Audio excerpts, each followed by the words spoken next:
1 Kings chapter 3.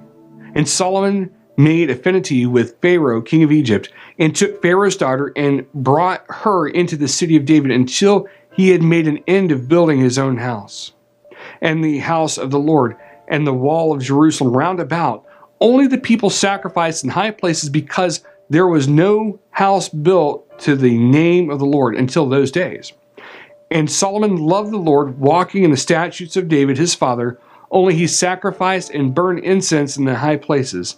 And the king went to Gibeon to sacrifice there, for that was the great high place. 1,000 burnt offerings did Solomon offer upon that altar. In Gibeon the Lord appeared to Solomon in a dream by night. And God said, "Ask what I shall give you."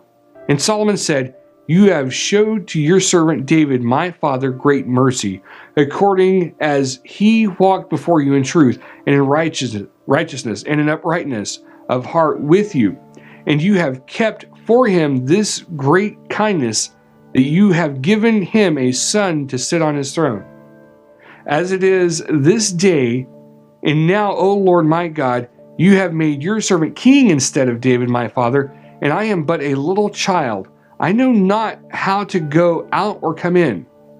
And your servant is in the midst of your people, which you have chosen, a great people that cannot be numbered, nor counted for multitude. And give therefore your servant an understanding heart to judge your people, that I may discern between good and bad. For who is able to judge this, your so great people?"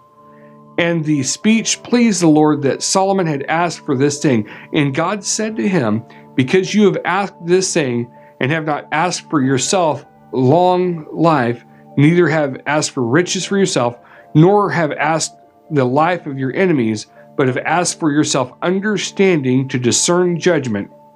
Behold, I have done according to your words. Lo, I have given you a wise and an understanding heart, so that there was none like you before, neither after you shall any arise like you. And I have also given you that which you have not asked, both riches and honor, so that there shall not be any among the kings like to you all your days. And if you will walk in my ways to keep my statutes and my commandments, as your father David did walk, then I will lengthen your days." And Solomon awoke, and behold, it was a dream. And he came to Jerusalem and stood before the ark of the covenant of the Lord, and offered up burnt offerings and offered peace offerings, and made a feast to all his servants. Then came there 2 women that were harlots to the king, and stood before him. And the one woman said, "O my lord, I and this woman dwell in one house, and I was delivered of a child with her in the house. And it came to pass the 3rd day after that I was delivered, that this woman was delivered also, and we were together. There was no stranger with us in the house, save we 2 in the house. And this woman's child died in the night, because she overlaid it. And she arose at midnight, and took my son from beside me, while your handmaid slept, and laid it in her bosom, and laid her dead child in my bosom. And when I rose in the morning to give my child suck, behold, it was dead. But when I had considered it in the morning, behold, it was not my son, which I did bear. And the other woman said, Nay, but the living is my son, and the dead is your son. And this said, No, but the dead is your son, and the living is my son. Thus they spoke before the king. Then said the king, The one says, This is my son that lives, and your son is dead. And the other says, Nay, but your son is dead, and my son is the living. And the king said, Bring me a sword. And they brought a sword before the king. And the king said, Divide the living child in 2, and give half to the one and half to the other.